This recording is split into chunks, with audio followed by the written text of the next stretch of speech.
A partir de agora, na Unesp FM, Observatório do Esporte. O programa que dá bola a todas as modalidades esportivas.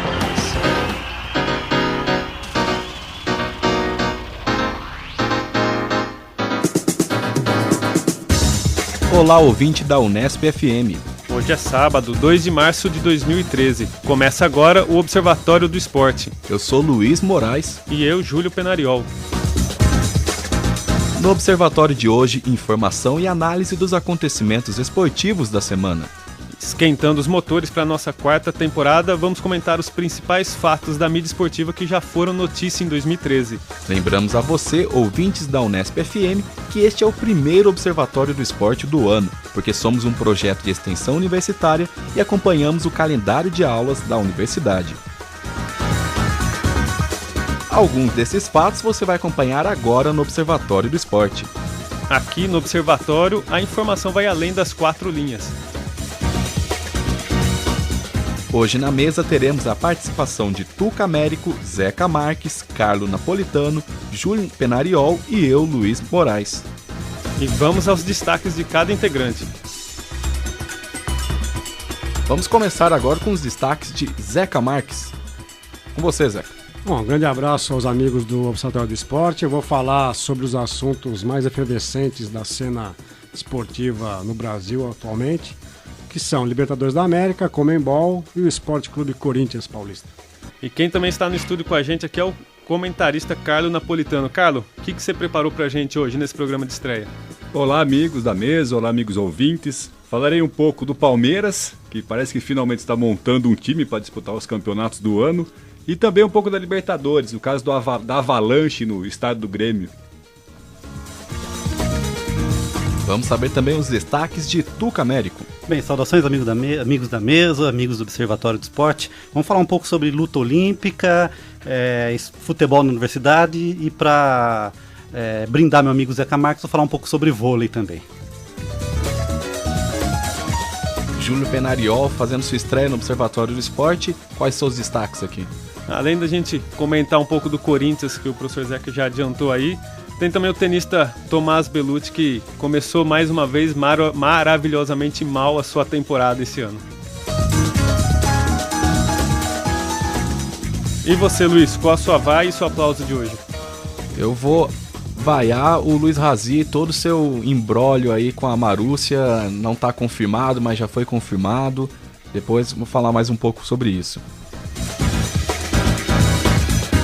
Agora vamos ouvir os comentários de Zeca Marques de maneira mais extensa, digamos assim.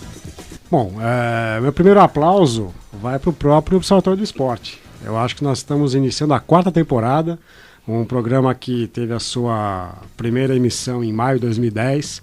Então, mais uma vez, quero manifestar aqui o prazer e satisfação de poder trabalhar nesse projeto ao lado do meu amigo Tuca Américo, que idealizou primeiro essa iniciativa, esse projeto de extensão, e acho que são poucos os projetos, Tuca, que vão para o seu 4º ano mantendo essa assiduidade no DAIO. Esse vigor, essa alegria, eu diria, né? No DAIO e na internet pela Unesp FM, e também um abraço e agradecimento a ao pessoal da rádio que acolheu o projeto e que vem sendo mantido com bastante êxito. E lembrando, né, Zeca, que em 4 anos da equipe original, é lógico que é um projeto de característica acadêmica, os alunos passam durante o período de graduação por esse projeto, mas daquela equipe inicial, né, estamos eu, você, Fábio Fleury e nosso amigo Silvestre, está longe. Silvestre, que aliás não está aqui hoje, está Paulo Pepa nos trabalhos técnicos, mas de fato, é essa equipe que se mantém. E já que você fala em equipe, quero também fazer um agradecimento ao Júlio Penariol, que por coincidência acabou de ingressar no mestrado em comunicação aqui da Unesp, na FAC, será me orientando. E vejam só que coincidência, eu conheci o Júlio pela primeira vez num programa de audiovisual, um programa que era emitido pela internet, quando ele trabalhava no Jornal da Cidade. Jornal Bom Dia. Desculpa, olha só. Jornal da cidade de Bauru, estava De dizendo. cidade de Bauru, exatamente. E era a época da Copa do Mundo 2010, eu fui participar lá no dia em que jogaram Brasil e Portugal. Um empate 0-0, último jogo da primeira fase. Um joguinho sem graça, para falar a verdade. Um jogo sem graça, e foi quando eu conheci o Júlio pela primeira vez, num programa bastante divertido, que tinha vários convidados, eu fui um dos convidados do dia. Bom, com relação aos comentários mais extensos, como disse Luiz Moraes, primeiro, o mais inusitado, né? A gente teve, na última semana, algumas decisões judiciais por meio de liminares. O Carlos Napolitano, nosso advogado emérito, poderá explicar melhor o que significa uma liminar. Mas a mais inusitada não é a do jogo da última quarta-feira entre Corinthians e Milionários da Colômbia, no Pacaembu. É a liminar que acabou suspendendo o patrocínio que a Caixa Econômica Federal mantinha para o Corinthians, né? Carlão, o que você tem a dizer sobre isso? O que você acha da atuação do advogado Antônio Beiriz? Os argumentos deles são interessantes, né? Falando que é lesivo à Caixa, que uma empresa pública deveria investir em outro tipo de ação social, educativa, cultural, e não num clube que tem receita própria, tem a possibilidade de ter receitas. Quanto à pergunta da liminar que o Zeca fez, a liminar é uma decisão judicial durante o transcurso de um processo, né? Então não há uma decisão definitiva, é uma decisão provisória. O juiz analisa o caso, vê ali uma fumaça de bom direito e um perigo na demora de uma não decisão nesse sentido ou em outro, então ele dá uma decisão provisória antes do término dessa ação. O argumento é interessante, nós conversamos aqui ano passado sobre isso, acho que a gente entendia também, acho que todos nós, que não era de fato uma atitude até mesmo justa da Caixa de patrocinar um único clube de futebol, muito embora já tenha patrocinado outros clubes, se eu não me engano, o Avaí, o Atlético Avaí, Figueirense, Atlético Paranaense. O Atlético Paranaense, mas é uma opção, mas em outro lado, a gente tem que entender que a Caixa ela é uma empresa pública e que atua também no mercado financeiro, concorrendo com as outras empresas privadas, né, com outros bancos privados. E não, pode até ter sido esse o motivo, ou talvez não o único, mas a Caixa teve um lucro absurdo ano passado. O patrocínio ao Corinthians chega no final do ano e a Caixa foi muito feliz porque o Corinthians vai para o Mundial da FIFA e consagra-se campeão. Mas nós debatemos tudo isso aqui à época. A Caixa é um banco 100% público, está na página, no site oficial da Caixa, diz o maior banco público, 100% público da América Latina, né? Então nós não entendíamos justo que grande parte dos montantes de patrocínio fossem para o Corinthians e para qualquer outro clube, não é o caso do seu Corinthians. O problema é o seguinte, eu vou falar isso mais à frente quando comentar aqui Libertadores e o incidente que houve na Bolívia com a morte daquele rapaz. O Corinthians ganhou um protagonismo que talvez nunca tivesse tido até o ano passado, né? Sempre foi um time de grande torcida, de grande expressão, mas sempre ironizado porque não tinha conquistas internacionais. O Corinthians adquiriu um protagonismo, e eu defendi aqui à época, vocês lembram, que hoje é a maior torcida do Brasil, né? Apesar de alguns números e os flamenguistas ficarem um pouco incomodados, para mim o Corinthians tem a maior torcida do Brasil. O Corinthians tem que saber lidar com o fato de ser o maior protagonista hoje do futebol brasileiro. Então, essa grandiosidade é boa para um lado, mas também passa a fazer com que o time seja uma vitrine que quer ser atingida por pedras de vários lugares. E não contou com a ajuda da mídia, como a Rede Globo, que transmitia os jogos do Rio de Janeiro para todo o Nordeste, né? Exatamente. E fruto disso a gente vê o tamanho da torcida do Flamengo. A Caixa, no vocês devem se lembrar que no ano passado saiu um ranking de quais as celebridades que tiveram maior exposição publicitária no Brasil. Em primeiro lugar esteve, não foi Neymar foi o terceiro que mais apareceu. Neymar ficou em terceiro. Em segundo, o Gianecchini, por causa das campanhas que ele fazia para o Banco do Brasil, banco público. Em primeiro lugar, Camila Pitanga foi a personalidade que mais apareceu em campanhas publicitárias durante o ano. Por quê? Porque estrelou inúmeras campanhas da Caixa Econômica. A Caixa tem dinheiro que vem do governo por meio das loterias, né? Pouca gente fala, porque quando a gente aposta na Mega Sena, na Loto, na Loteria Esportiva, Loteria Federal, é sempre dinheiro que vai para a Caixa, que fica com praticamente metade do que é arrecadado, né? A Caixa tem o dinheiro do Fundo de Garantia e a Caixa tem o dinheiro do crédito imobiliário, através do Minha Casa Minha Vida. Então, é engraçado um banco desse querer competir no mercado quando ele tem toda uma ajuda estatal por trás e aí vai patrocinar o clube mais midiático hoje, que é o Corinthians. E que diferença que há entre esse patrocínio da Caixa para outras empresas públicas que já patrocinaram outros clubes? Será que é justamente outras por causa modalidades. dessa visibilidade do Corinthians Sim. hoje, por isso que estão Mas também entrando com o liminar? os corintianos ficam incomodados, porque por que não falam quando a Petrobras patrocinava o Flamengo, por meio do Lubrax 4, que era O Banco do Brasil, o vôlei. Banco do Brasil, mas o Banco do Brasil pelo menos patrocinava a Eletrobras, o seleção, Vasco, né? A seleção. Mas patrocinar a Eletrobras, o Vasco, eu acho que é condenável na mesma medida. Agora, o fato de não ter sido criticado isso à época, não significa que não possamos criticar agora. Né? Mas já que eu estou falando sobre Corinthians e sobre o gigantismo do Corinthians e sobre a final do Mundial de Clubes, vamos aproveitar aqui a presença de um convidado ilustre que, por coincidência, é primo do nosso diretor, Fábio Fleury. Né? Então, Guilherme Camargo, isso. Guilherme Camargo, bem-vindo. Já que você pertence ao bando de loucos e esteve na final no Japão contra o Chelsea, na final da Libertadores contra o Boca em Buenos Aires, eu queria que você desse o seu depoimento, né, desse gigantismo do Corinthians, o que é torcer para o Corinthians dentro de um estádio, uma final internacional, e o que você acha se o Corinthians está sendo um pouco maltratado pela imprensa e pelos comentaristas esportivos em função dos últimos acontecimentos que culminaram com, como eu já disse aqui, o infeliz falecimento de um jovem em Oruro, na Bolívia, no jogo que o Corinthians teve na outra semana. Falando um pouco de Corinthians, né, da final, acho que o corintiano, principalmente o corintiano que esteve em Tóquio, esteve no Japão, que assistiu o jogo, o mais gostoso foi ver o Japão se transformar. Dentro daquele... porque o Japão, a cultura deles lá do futebol, ela é uma cultura europeia. Não tem como dissociar Barcelona, Real Madrid, Chelsea e esses times que tem tantos títulos aí.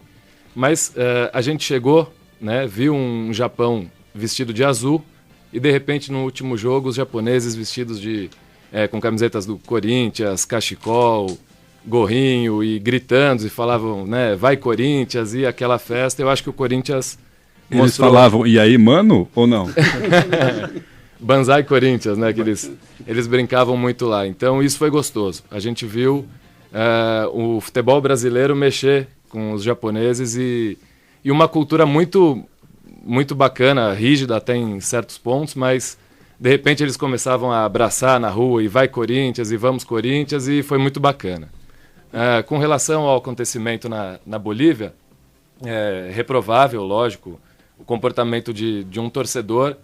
Eu acho que se deve só separar um pouco a pessoa do time para que aquela pessoa torce. Eu acho que não foi um corintiano tão somente que cometeu aquele ato que veio aí a terminar com a morte de um garoto, mas sim uma pessoa que, num caso impensado aí, talvez, agiu com total imprudência, negligência E você aprova? Bom, aí eu já avançaria para outra questão que eu queria colocar aqui para a mesa. Falei da primeira liminar, né, do advogado gaúcho que pede o fim do patrocínio da Caixa ao Corinthians, mas houve uma outra liminar também bastante, até um certo ponto caricata, que permitiu o ingresso de 4 torcedores do Corinthians ao jogo contra o Milionários na última quarta-feira. Você, Guilherme, pensou em pedir uma liminar para algum advogado? Pensa em fazer isso no próximo jogo? Ele mesmo é advogado. Do Pacaembu? Né? Não, de forma alguma. Não acho uma atitude legal como pessoa, né? Aí, nem como profissional, como advogado, mas não acho uma atitude legal. Acho que deve ser respeitada uma decisão, até para se manter, entre aspas, aí uma educação dentro do futebol.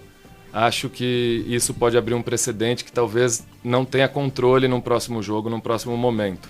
Aconteceu, é um fato lastimável, e acho que a torcida tem que saber esperar o momento de voltar ao estádio e torcer pro Corinthians. Ô Zeca, me permite uma observação. Nesse caso específico, se eu não estiver equivocado, foi uma ação cautelar. Então é um procedimento cautelar que antecede uma ação judicial principal. Então, dentro dessa cautelar que foi concedida essa liminar. E aí tem uma discussão também a ser feita, porque a Constituição Federal Brasileira, ela só permite que o Poder Judiciário analise casos relacionados ao futebol quando esses casos não estiverem relacionados com a disciplina esportiva e com as regras do desporto. Né? E pelo que eu compreendi, a punição da Conmebol foi uma punição disciplinar.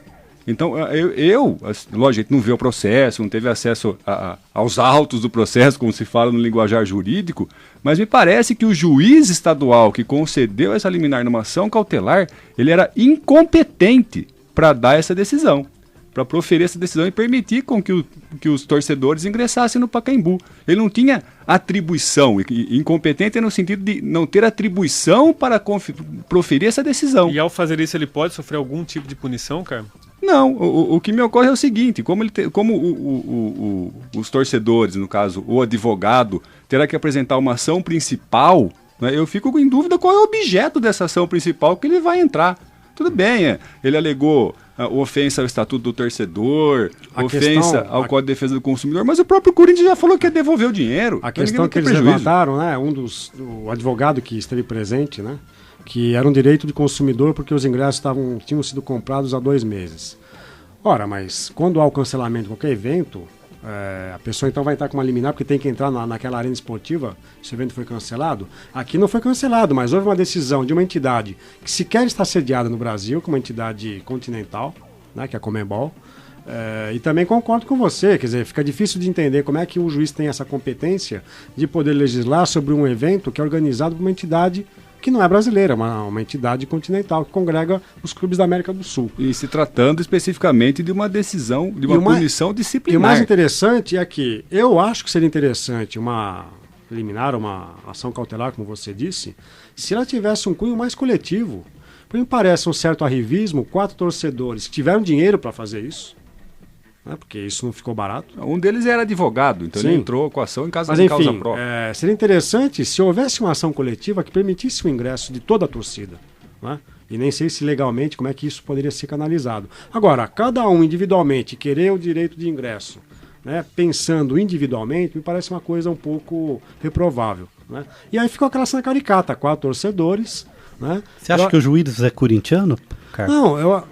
Não, eu acho que todo mundo ali quis ter os seus 5 minutos de fama, inclusive ele. Principalmente os 4 torcedores também. A celebridade, né, instantânea. Agora, me surpreendeu que a diretoria do Corinthians, o departamento jurídico do Corinthians, queriam demover os 4 torcedores, né, da vontade de ingressar mesmo com todas as possíveis represálias que o Corinthians possa sofrer. O que eu fiquei surpreso é que a torcida do Corinthians, que é sempre tão militante, né, não agiu contra esses 4 torcedores, impedindo que eles ingressassem. Eu acho que não houve nenhuma mobilização, uma conscientização, uma percepção de que aquilo poderia acontecer. Agora, eu sei que por volta das 19 horas da última quarta-feira já havia uma matéria no site UOL dizendo que 4 torcedores entrariam no estádio. Então havia até maneiras de tentar demovê-los dessa ideia. Eu não sei, eu sinto também uma coisa meio estranha. Não sei se você acompanhou. Eu acompanhei o pré-jogo pelo Sport TV HD. Começaram a transmitir, acho que praticamente 1 hora antes do jogo, né? Entrevistaram o coronel, o militar responsável, ele explicando num bom humor enorme o que iria acontecer, que o papel da polícia que estava lá era garantir que esses 4 torcedores ocupassem espaço dentro do estádio. Aí, durante muito tempo, os apresentadores ficaram incentivando, não, você não vem aqui, acompanhe o jogo pelo Sport TV. Fica uma situação muito estranha. A primeira reação da torcida, quando soube da proibição de ingresso no estádio, era fazer com que 20 mil pessoas fossem para a frente do Pacaembu, para os arredores do Pacaembu e se manifestar ali. Que abraçassem o estádio, inclusive. O que aconteceria, na verdade, poderia acontecer algo muito grave ali, por falta de controle daquela multidão. Aí os jornalistas entraram, né, e começaram a pedir para os torcedores não irem lá, né?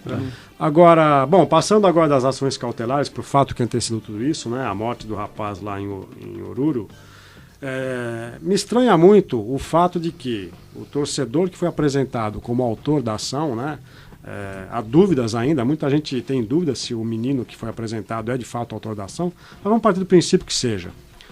Causa estranheza que a Gaviões da Fiel, que é uma entidade tão forte, com um poder simbólico tão grande, não tenha vindo a público se manifestar oficialmente, uma nota de pesar, uma nota oficial. Ninguém se manifestou em nome da Gaviões da Fiel. Ora, se o torcedor a quem é imputado o ato é integrante da Gaviões há 2 anos e meio, por que a diretoria e a presidência não se manifesta? Eu acho que o que eles fizeram em Bragança no último domingo era uma disfarçatez. Erguer uma faixa com o nome do menino, Descanse em Paz, Kevin, né? Eu acho que aquilo é uma hipocrisia tremenda. Venham a público e manifestem-se. pedimos desculpas, foi um equívoco. Agora, o que a Gaviões tem feito tem escalado, que eu acho que é gravíssimo, e eu acho que é pior o que tem feito o Corinthians. E aí, Guilherme, desculpa eu discordar um pouco da sua posição, eu acho que o Corinthians ganhou protagonismo, é lógico que ele vai ser um para-raios para todas as questões que vão envolver essa grandiosidade que é o Corinthians. Quando aconteceu aquele episódio na decisão da Liga dos Campeões, que antigamente era a Copa dos Campeões, entre Liverpool e a Juventus de Turim, um jogo na Bélgica, em que houve 30 e poucos mortos em confrontos da torcida do Liverpool com a torcida do Juventus, isso em 1986, qual foi a punição da UEFA? 5 anos de suspensão, não foi ao Liverpool, foi a todas as equipes inglesas, porque havia um histórico. Né? Eu acho que essa punição do Corinthians ela é profilática e, infelizmente, calhou de ser o Corinthians a bola da vez. Mas eu acho que é necessária uma punição exemplar e que ela seja aplicada a todos os casos que envolvam problemas na Libertadores da América. Por exemplo, nesta última semana houve confrontos seríssimos entre os torcedores do Peñarol e do Vélez Sarsfield na Libertadores. O que a Conmebol vai fazer? No ano passado, a final da Copa Sul-Americana, entre o São Paulo e o Tigres, não terminou. À época eu defendi aqui, o São Paulo deveria ter o Morumbi suspenso por 6 meses e o Tigres deveria ser eliminado da próxima competição sul-americana. A Conmebol não fez nada. Então eu compreendo quando o Corinthians fica um pouco incomodado. Mas por que é o Corinthians agora? Eu acho que tem que começar por algum fio. Temos que pegar esse fio e começar a partir daí. Acho que eles esperaram uma tragédia maior, que foi uma morte mesmo. Agora, eu acho que o São Paulo tem que ser punido. Agora estão dizendo que o jogo contra o Atlético Mineiro pela Libertadores vai acontecer no Morumbi. Quer dizer, estava suspenso esse jogo, agora vai acontecer. Então a Conmebol tem que dar o exemplo e assumir que as punições são para valer, para quem tem um futebol sério, que se respeitem as normas e as regras. Quem viu o jogo do Palmeiras na última quinta-feira, ao final do jogo, houve queima de fogos, sinalizadores do mesmo jeito. No mesmo dia da tragédia, também, num outro jogo da Libertadores, também houve o uso de sinalizadores. Então, acho que tem que se cobrar essa segurança dentro do estádio. A diferença é que sinalizador é algo muito comum no futebol europeu. Na última terça-feira, Barcelona e Real Madrid jogavam pela semifinal da Copa do Rei. Sim. E houve um sinalizador que caiu da torcida do Real Madrid, foi atirado para onde estava a torcida do Barcelona. Aquilo é um sinalizador, como o próprio nome diz, sai uma luzinha ali. Mas não um sinalizador naval. O que atingiu o menino em Oruro não era simplesmente um sinalizador, era um foguete. É diferente. É um míssil balístico, Zé Camargo. É um míssil balístico. Então não era um sinalizador. Porque a gente pode pegar o sinalizador e aqui no estúdio também ficar movimentando a luz que não vai acontecer nada. Eu não arriscaria, Zé Camargo. Bom, eu não vou fazer isso, até porque eu não sou integrante de torcida organizada.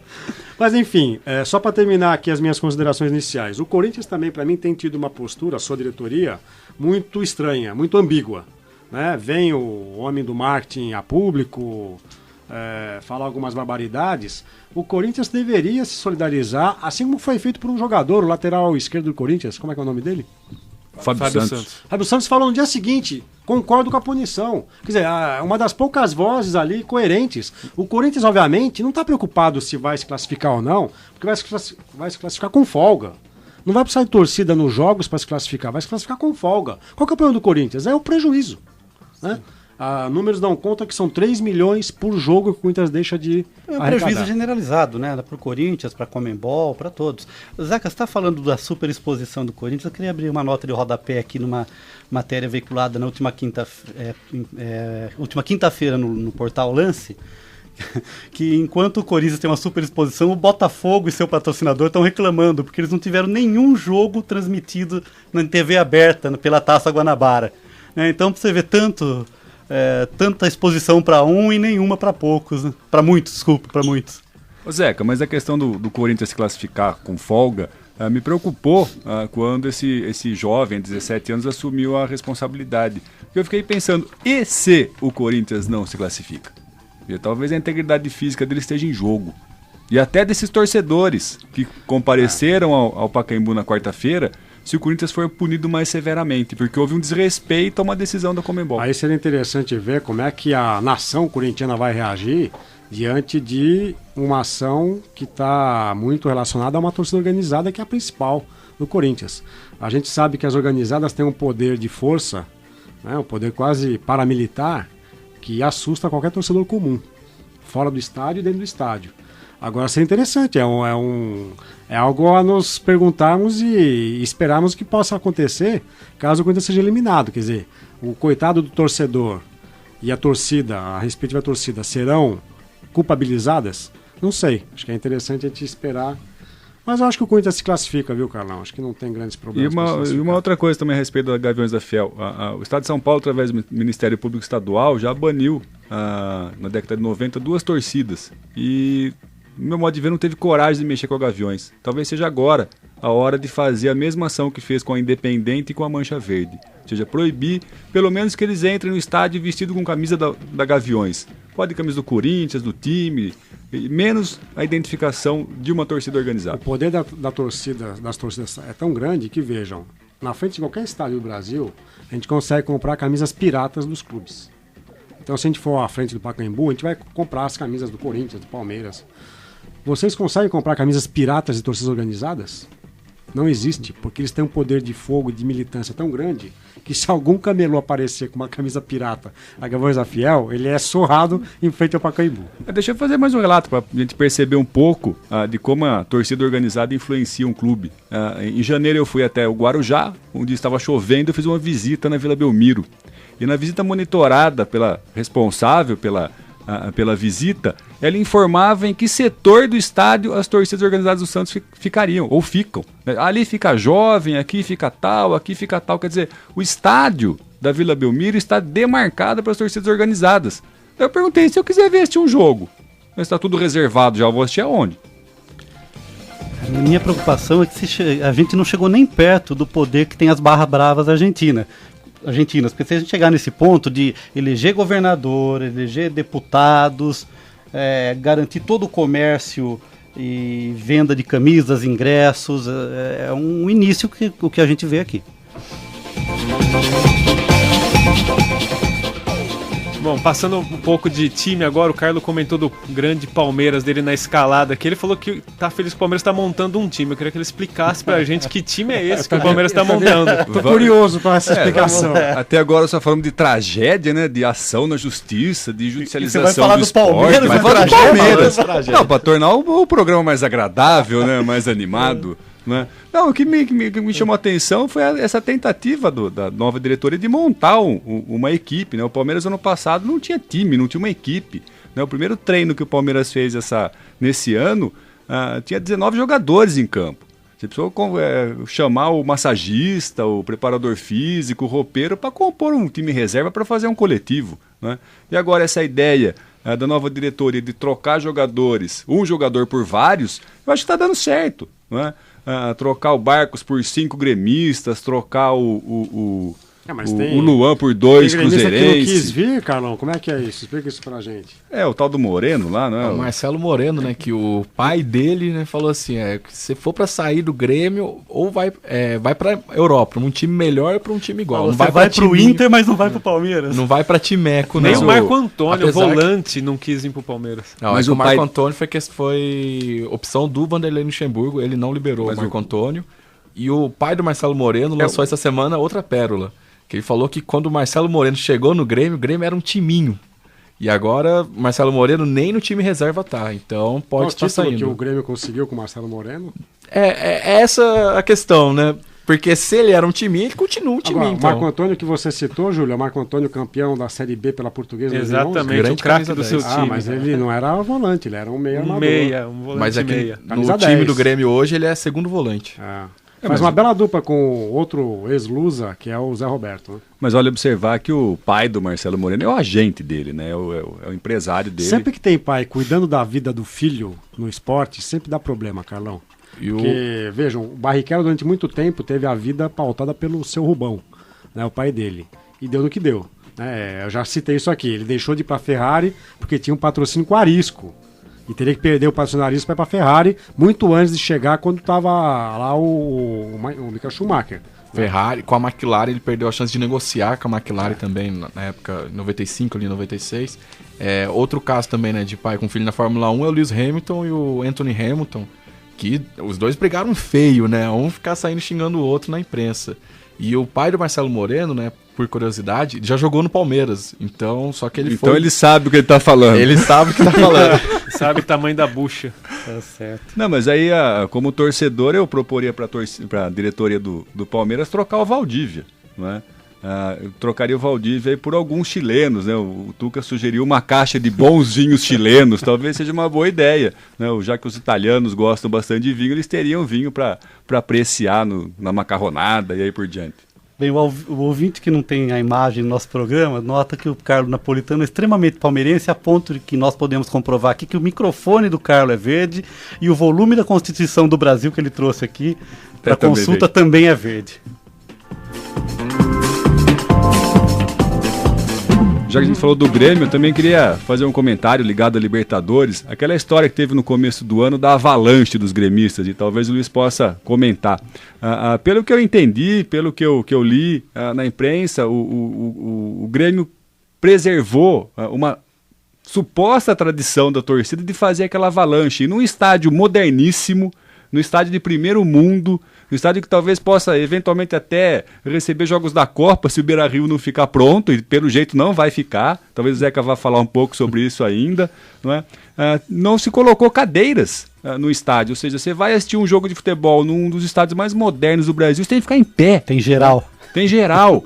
E assim, na manutenção de uma tradição, eu acho que é uma ignorância tremenda privar o torcedor de um assento, de um conforto para assistir um jogo de futebol.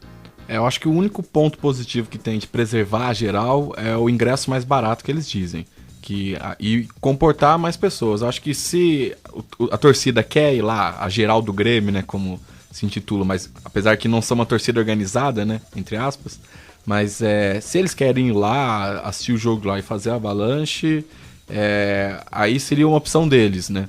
Mas eu também concordo que é estranho, né? Porque você vê o estádio vazio, você vê aquele monte de cadeiras azuis e de repente um lugar com umas barras de ferro no meio ali, fica até meio feio, sabe?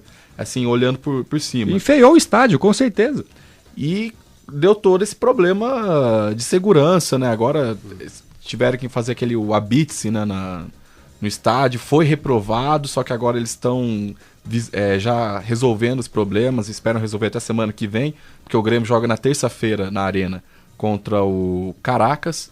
Então, o Grêmio realmente, eu acho que ele pecou no ponto principal, que foi essa questão de, quando foi a passagem da gestão do Paulo Odoni para o Fábio Koff, o Odoni quis colocar a Arena como...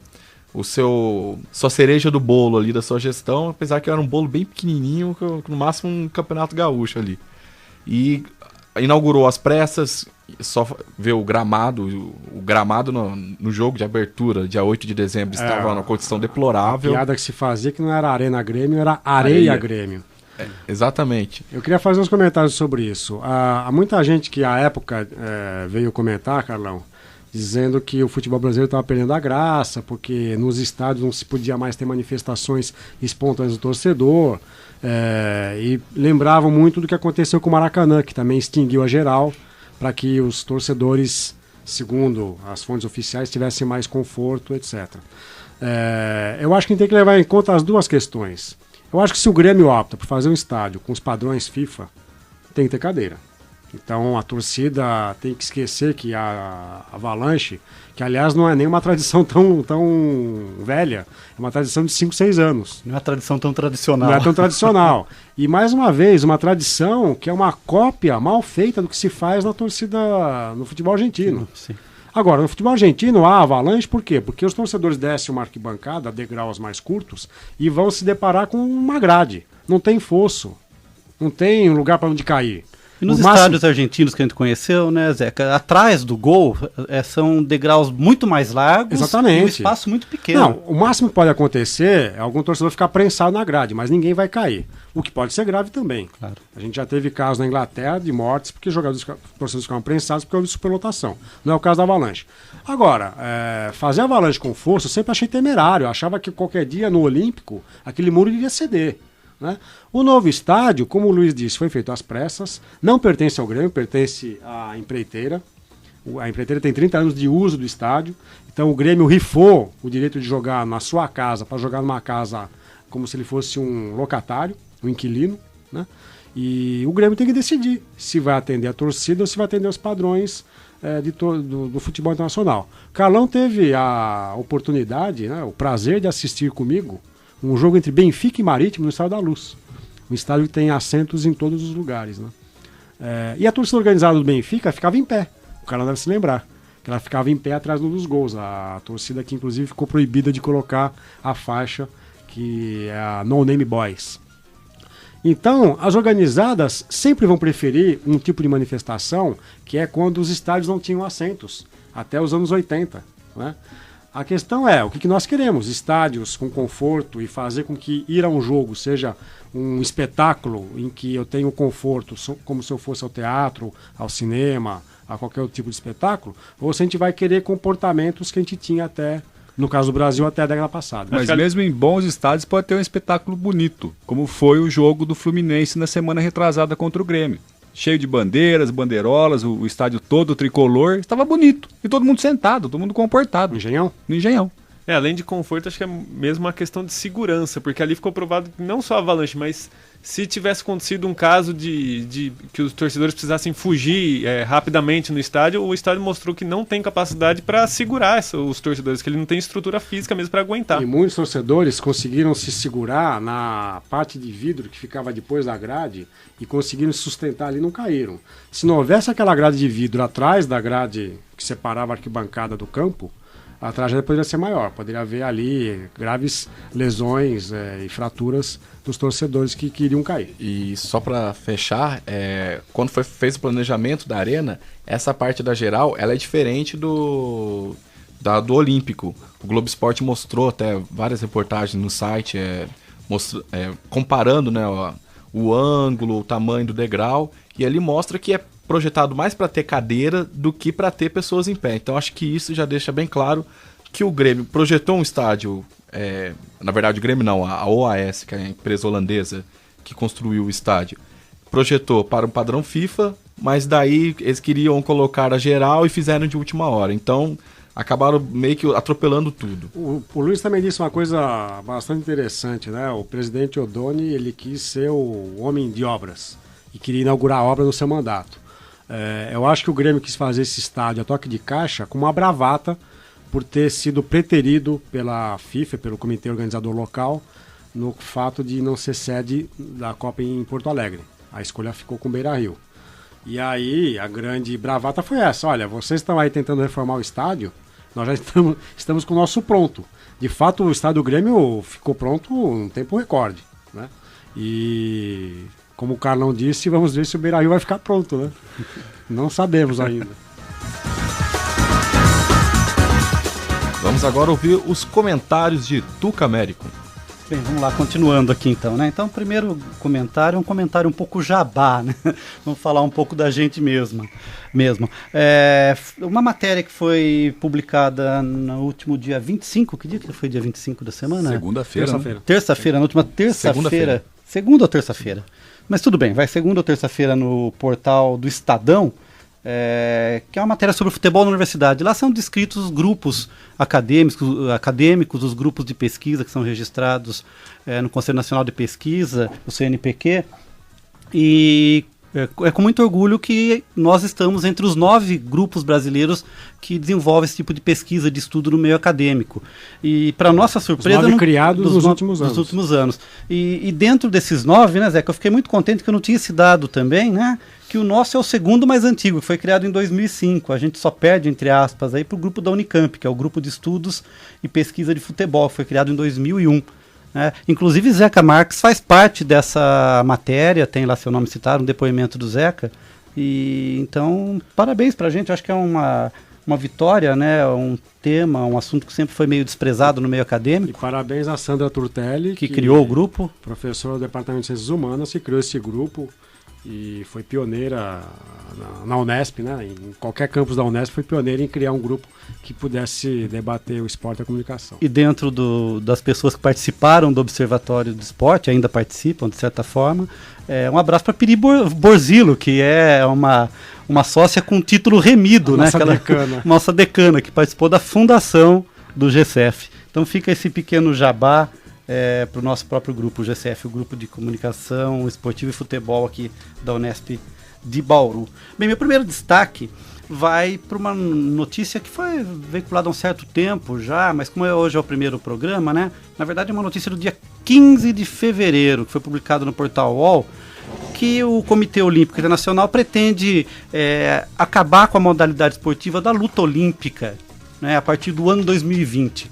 E é um esporte, se a gente for buscar a história dos Jogos Olímpicos, ele está na origem, no nascimento, né, dos Jogos Olímpicos. Se a Avalanche do Grêmio não tem tradição, esse é um esporte totalmente tradicional. Totalmente tradicional, assim como o arremesso do disco, a maratona, a luta olímpica já fazia parte lá da antiguidade clássica, né? Mas o que a matéria enfatiza, na verdade, é a reação que isso vai causar no meio do MMA. Porque os lutadores que praticam o wrestling americano, que é a luta livre que a gente conhece aqui, né? A gente chama como luta livre, e eles chamam de wrestling, mas a luta olímpica é muito forte nos Estados Unidos.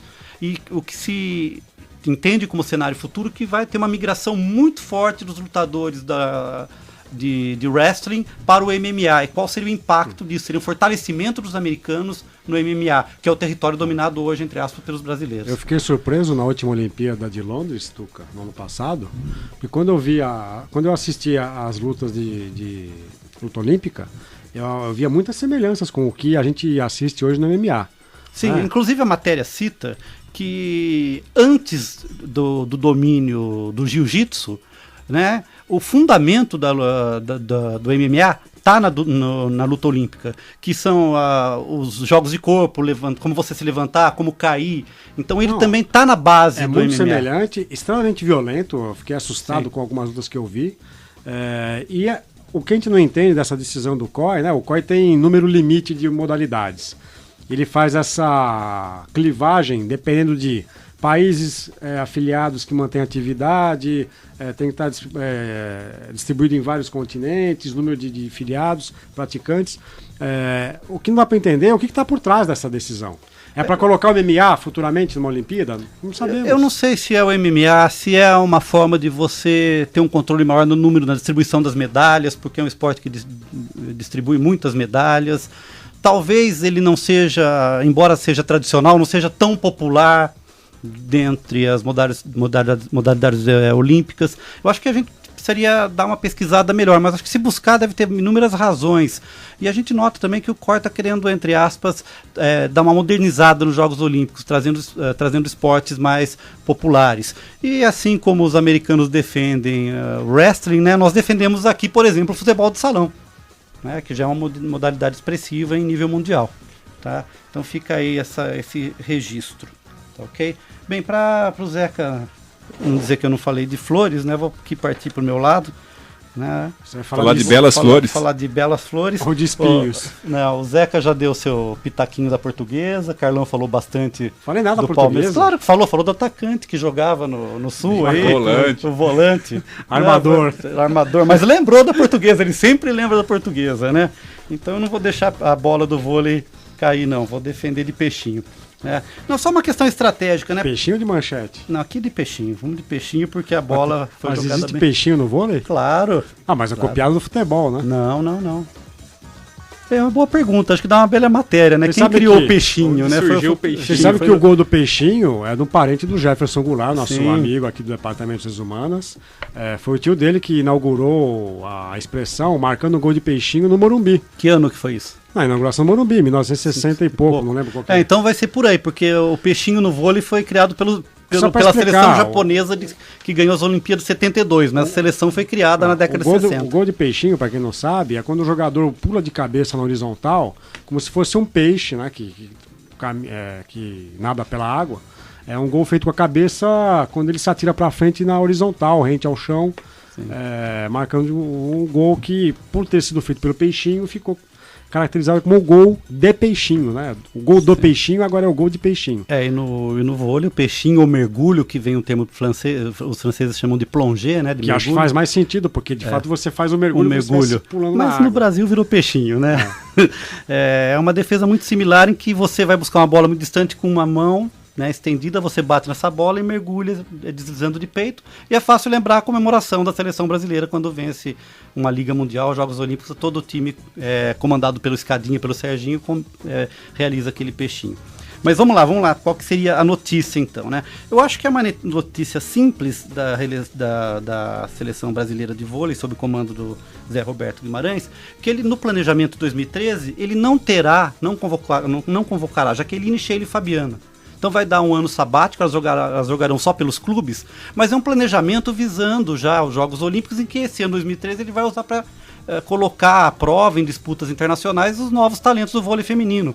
Enquanto isso, na seleção masculina ficam discutindo se o Tandy vai continuar jogando ou não. Não questiono o talento do Tandy, não... O Dante. Do Dante, desculpa. O Tandy não tá mais... eu tinha uma outra notícia. Eu vou dar a notícia do Tandy aqui, que está aqui na minha mão, para explicar a minha confusão. Do esporte espetacular. Do esporte espetacular, é verdade. Eu tinha separado essa notícia, então desculpe a confusão. Então, o Dante, né, voltando aqui, não questiona a qualidade do jogador, o mérito, a história, mas é um jogador que não tem como colaborar futuramente para a seleção. Ele pode comemorar momentaneamente, durante um mês, 2 meses, um campeonato curto, mas não dá para pensar que vai fazer que ele vai para a Olimpíada de 2016. A única posição que ele pode estar, mas nem técnico, né?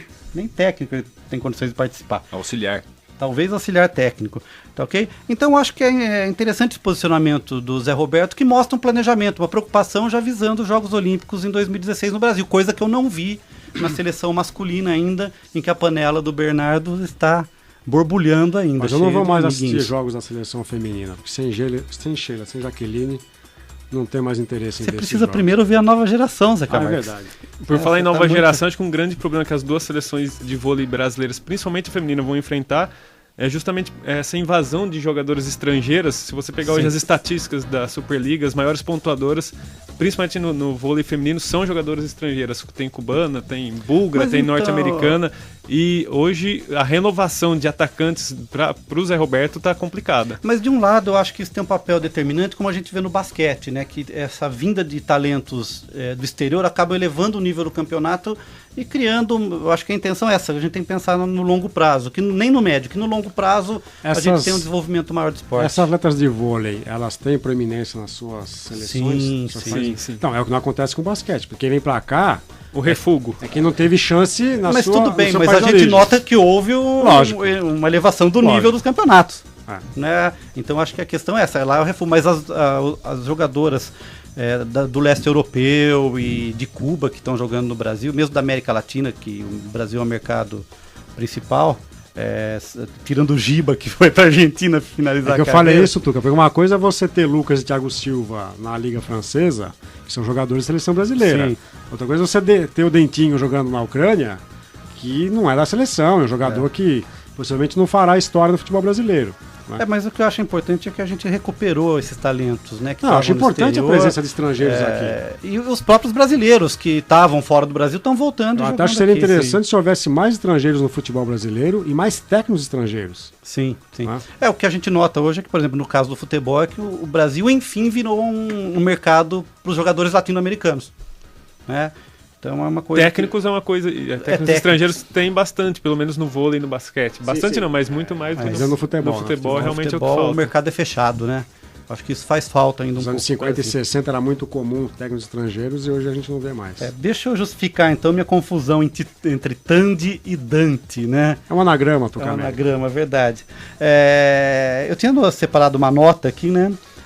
Uma matéria publicada no site, né, no portal UOL sobre televisão, elenca lá a queda de audiência de vários programas da TV Globo, que vem caindo ano a ano em função das mídias digitais, do consumo em dispositivos móveis e vários outros motivos.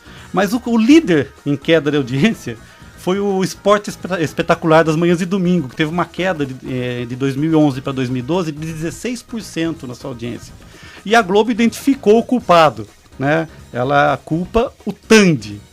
E é por isso que o Ivan Moré vai assumir o controle do programa, que eu fico extremamente preocupado, viu? Eu acho que vai deixar de ser um programa esportivo para se transformar em mais um humorístico da TV Globo, tá ok? Então acho que por enquanto é isso. Depois talvez a gente volte com mais alguns comentários em função do tempo do programa. Vamos agora com o aniversariante do dia, Júlio Penariol. Ouviu seus comentários. Será que vai ter um parabéns coletivo também aqui para Nós vamos tocar uma musiquinha depois no final do programa em homenagem ao Júlio. Comentar só um pouquinho de tênis, né? O Tomás Bellucci, mais uma vez, começando uma temporada muito ruim. Na Copa Davis pelo Brasil, lá contra os Estados Unidos, o Brasil voltando a disputar o Grupo Mundial após anos e anos fora da elite. Ele perdeu um jogo teoricamente mais fácil logo na sua estreia na Simples, né?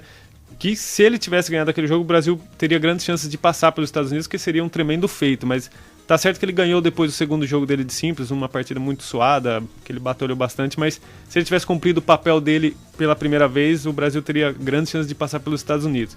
E ele também foi mal, né, no Aberto de São Paulo, ele que era grande estrela da competição, grande estrela brasileira, perdeu de maneira precoce na competição, caiu. E essa semana, também no meio de semana, ele foi eliminado de novo numa primeira rodada de outro torneio importante, um Masters 500. E então é um começo de ano lamentável pro Bellucci, ele que é a grande esperança nossa, mas eu não sei até quando a gente pode chamar ele de grande esperança, porque na verdade ele já era para ter virado uma realidade, né? Agora, por outro lado, foi interessante também o público do Brasil Open, né? Um evento de extremo sucesso em São Paulo. Com ingressos caríssimos. Com ingressos extremamente caros. E isso é uma situação interessante, né? Como a gente tem uma demanda para esse tipo de Mas quando a gente coloca evento. um torneio com o Rafael Nadal como grande estrela, é natural, né? A gente tem tão poucos bons jogos de tênis no Brasil. Agora, também temos que considerar que muita gente reclamou do piso de saibro do ginásio Ibirapuera em São Paulo. Inclusive os brasileiros mesmo. O que não faz muito sentido, porque no final do ano passado o próprio ginásio tinha sido usado para aquele torneio de exibição do patrocinador do Roger Federer. Né? Tudo bem que não era saibro, era quadra rápida, mas é engraçado, o Brasil que sempre prefere jogar em saibro na Taça Davis, né? Porque é um jogo mais lento, mais cadenciado do que um piso rápido, o Brasil não soube organizar o seu Open com a quadra de saibro. E é difícil colocar o saibro no ginásio fechado, né? As quadras de saibro normalmente são abertas. Sim. Né? Então é outra coisa das arenas que a gente discutia. Temos que decidir, queremos jogar em ginásio fechado com saibro ou vamos jogar em lugar aberto com saibro, né? Mas do Tomás Bellucci, você sabe que é amigo do nosso queridíssimo Fábio Fleury, diretor do programa, né?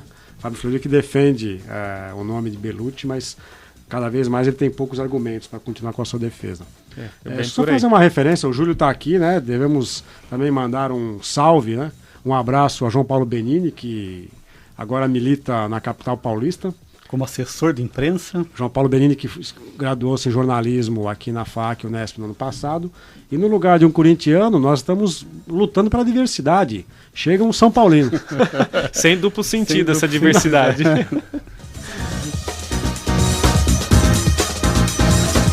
E você, Luiz, qual a sua vai e seu aplauso para hoje? Bom, eu vou vaiar o Luiz Razia, piloto que foi vice-campeão da GP2 no ano passado e que foi teoricamente confirmado para a Fórmula 1 esse ano na Nanica Marussia, mas para quem está estreando é uma boa. A escuderia Nanica Marussia? Não, bonito esse nome. Marussia, que é uma equipe Nanica, para deixar bem claro, né? Que é uma equipe russa que tem a sede na Inglaterra e tem um piloto inglês, é o Max Chilton, que seria o companheiro de Luiz Razia. Luiz Razia foi confirmado há umas 2 semanas atrás, chegou a treinar em Jerez, mas de repente, para essa última semana de testes em Barcelona, não estava mais aparecendo, né? Não estava mais sendo escalado, né? A equipe alegou no começo que o Max Chilton teve problemas no carro e por isso precisava rodar mais, mas não é bem isso não, é que o Luiz Razia, né, para conseguir essa vaga teve que conseguir alguns patrocinadores, porque essas equipes menores elas precisam mais de um piloto pagante do que um piloto bom. Não que o Razia e o Chilton não sejam bons pilotos, mas estão mais ali pelo dinheiro. Só que o Luiz Razia não falou quais eram esses patrocinadores, esse investidor. Ele apenas deixou claro que não era nenhum brasileiro e reclamou disso, que não tem esse apoio, né, de empresas brasileiras. E parece que uma desses patrocínios não pagou, não deu dinheiro lá, o check-in lá pra Marussia. E com isso ele não tá treinando. O blog do Fábio Seixas, Luiz, simplesmente tem uma frase que explica tudo isso. Ele fala assim que o cheque não caiu. Exatamente, foi o Fábio Seixas que falou na sua coluna da Folha na sexta-feira retrasada, que mostrou, né, o problema do Luiz Razia, que na verdade era a empresa que não tinha pago. E saiu agora nessa semana na Sky Sports, a TV inglesa, o repórter Ted Kravitz falou que o Heikki Kovalainen, que já foi piloto da McLaren, da Renault, estava na Caterham ano passado, está bem cotado para pelo menos correr em Melbourne, no GP da Austrália, na estreia, agora no dia 17 de março do calendário da Fórmula 1. Mas Razia ainda tem chance, então, de correr a temporada. Essa era a pergunta, para onde vai Razia? Não vai correr Stock Car com o Barrichello. Ele ainda tem chance de prosseguir depois a temporada inteira. Na verdade, cogita-se até que o Kovalainen corra o começo, não só o GP da Austrália, mas também depois daquela passagem pelo Oriente que eles dão cada vez maior, né, da Fórmula 1. Mas mesmo assim a vaga está bem ameaçada aí do que seria o segundo piloto brasileiro. Existe um conceito recente que está sendo utilizado no futebol, né? O Carlão já ouviu falar, que é o fair play financeiro, né, Carlão? As empresas têm que manter transparência nas suas contas, equilíbrio, para que não haja uma superpotência num torneio e equipes pequenas. O fair play financeiro eu acho que é o tipo de coisa que jamais vai se aplicar ao automobilismo, né? Porque veja, você está falando do Razia, que é o piloto brasileiro que entraria na Fórmula 1, e temos um outro piloto que saiu porque não tinha mais condições de bancar a sua presença, que é o Bruno Senna. Então, enquanto a Fórmula 1 depender de pilotos que compram seus assentos de maneira milionária em equipes pequenas, né? E quando você diz que é uma empresa russa sediada em Londres, parece os times britânicos estão sendo mantidos pelo dinheiro dos petrodólares russos, né? Como Chelsea, Manchester City, por aí vai. E fica uma pergunta no ar, né? Quantos bons talentos não chegam à Fórmula 1? E quantos bons talentos às vezes ficam na equipe pequena e não conseguem sair de lá por causa de falta de dinheiro. E como temos muitas equipes japonesas, né, das montadoras japonesas, sempre tem também pilotos japoneses. Então, Toyota tá lá, Honda. E curiosamente, um piloto japonês saiu do grid, o Kobayashi, porque ele tinha o apoio da Toyota. A Toyota saiu de vez da Fórmula 1. Ele não tinha mais dinheiro. Era um bom piloto, mas não tinha dinheiro ali para comprar, entre aspas, uma vaga.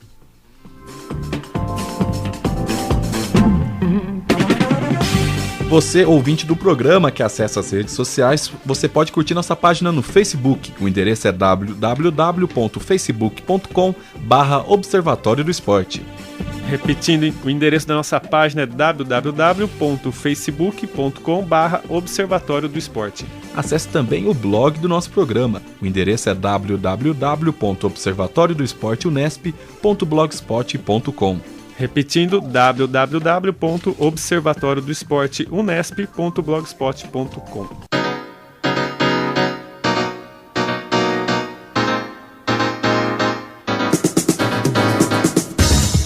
O Observatório do Esporte chega ao fim. Locução de Júlio Penariol e Luiz Moraes. Comentários de Tuca Américo, Carlo Napolitano e Zeca Marques. Equipe de reportagem Gabriel Cortez e Fernando Martins. Direção de Fábio Fleury, produção técnica de Paulo Pepa.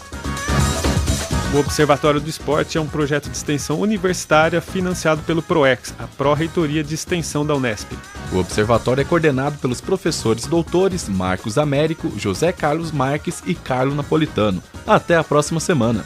Até lá, Observatório do Esporte, informação além das 4 linhas.